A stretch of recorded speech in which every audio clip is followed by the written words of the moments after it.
Guys আপনারা দেখতে পাচ্ছেন এখানে একটা ডাইরেক্ট ক্লাস প্লেট পুড়ে কীরকম একটা বিশ্রী অবস্থা হয়ে গেছে। তো ড্রাইভারটা আমাদের কাছে এসে বললো যে ভাই আমাদের গাড়িটা প্রেশার নেয়। তো পরে আমরা মানে গিয়ার বক্সটা আমরা ডাউন দিয়েছিলাম। গিয়ার বক্সটা ডাউন দিয়ে দেখি ক্লাস প্লেটটা পুড়ে একদম মানে দেখেন ফেসিংগুলো একদম নষ্ট হয়ে গেছে। দেখেন ফেসিংগুলো হিটে পুড়ে একদম মানে ক্লাস প্লেট এই পাশে মোটামুটি ভালো ছিল, বাট এই পাশে একদম মানে পুড়ে একদম দেখেন আঙ্গা হয়ে গেছে।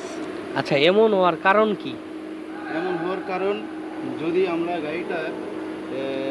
গাড়িতে লোডও মানে যদি এক্সেস লোড দিই সেক্ষেত্রে ক্লাস প্লেটটা আমাদের যখন ক্লাস প্লেটের উপর প্রেশার পড়ে তখন এই ক্লাস প্লেটটা জ্বলে যাওয়ার সম্ভাবনা বেশি থাকে। হঠাৎ করে এরকম করে পুড়ে যায়। আর একটা আছে পোড়া, সেটা আস্তে আস্তে গাড়ি চলতে একটা ক্ষয়প্রাপ্ত হয়। সেই ক্ষয়প্রাপ্ত থেকে আস্তে আস্তে ক্লাস প্লেটটা পুড়ে যায়। তো এটা আমাদের এরকম হয় নাই। এটা গাড়ি সম্ভবত মানে উঁচু জায়গায় উঠাতে লোড অবস্থায় উঁচু জায়গায় উঠাতে পরে ক্লাস প্লেটটা মানে ক্লাস হাফ কইরা ধইরা এক্সেলেটার দেওয়ার কারণে গাড়িটা এভাবে ক্লাস প্লেটটা পুড়ে গেছে। আর বাকিগুলার কি অবস্থা? বাকিগুলা মোটামুটি রিলিজ বেরিং ভালো আছে, প্রেশার প্লেটটাও ফ্রেশ আছে।